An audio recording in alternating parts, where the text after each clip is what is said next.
Henrico County believes that every student has the right to achieve and commits support for every student to succeed.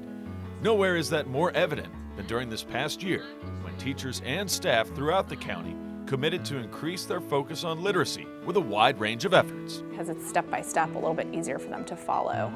We just want to provide them with as much as we can to help them be successful. And I think this year has been the year where I've seen the most students read the most.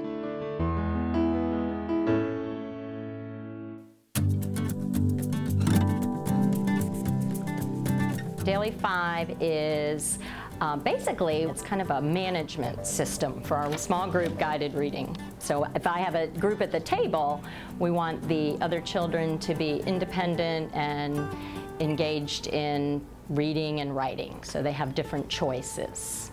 There is a choice of read to self. Another option is word work, different writing tasks, read to someone, and another option is listening to reading.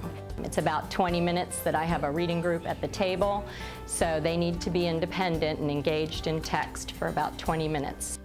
So what I'd like for you to do is to turn to your neighbor and explain. Okay, write in your book, maybe each chapter. Awesome, if we get stuck in a word, we write a question. We're taking a different approach to our reading groups called the flood-in model.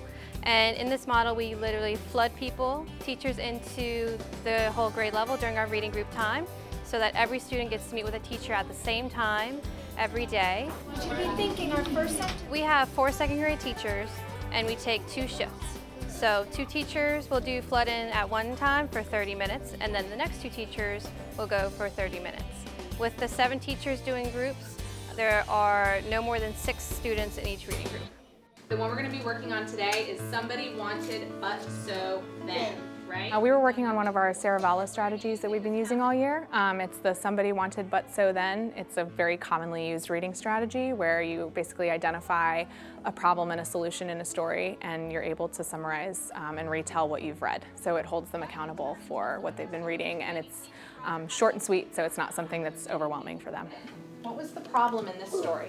Roger wants Benny to make pizza for all the kids in his class. Now, some of you have already been working with me in small groups. I was teaching a reading strategy to the whole group of students, and it was their first time seeing that reading strategy, and so I wanted to introduce it to everyone, and I wanted to model the lesson for them so that they could see what it looks like, what the thinking's going on in my brain when I come to using that reading strategy. We're going to use a strategy. It's called topic, subtopic, details.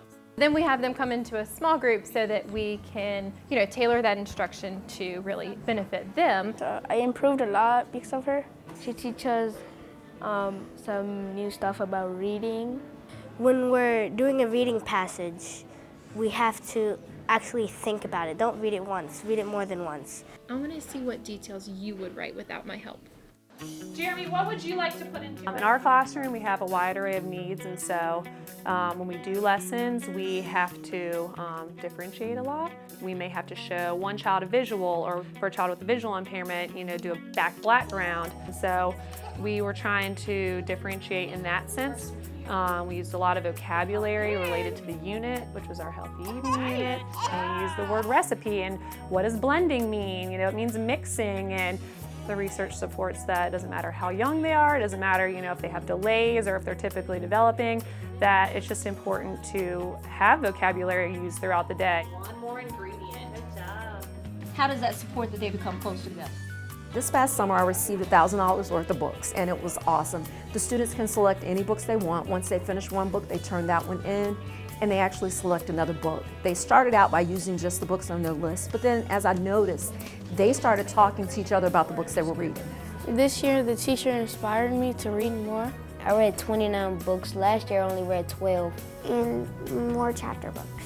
And they were actually going to the library to try to find the sequels for several of the books that I didn't have in my classroom. So it's been phenomenal. You're going to write free verse.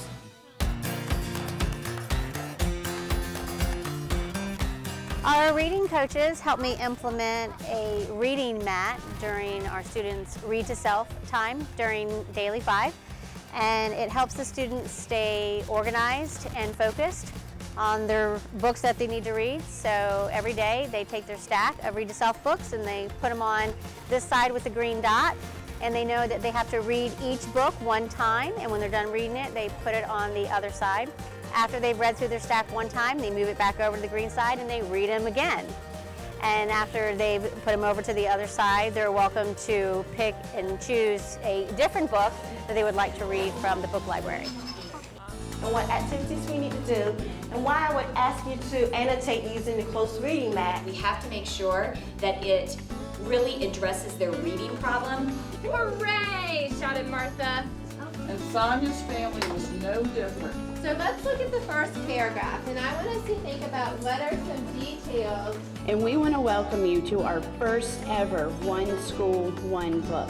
Everybody in the entire school is going to be reading that same book. From tomorrow until the last day of school, we are going to spend 30 solid minutes reading a book of your choice. The bear found himself in a new forest. It was like nothing he'd ever seen before. It was time to go home.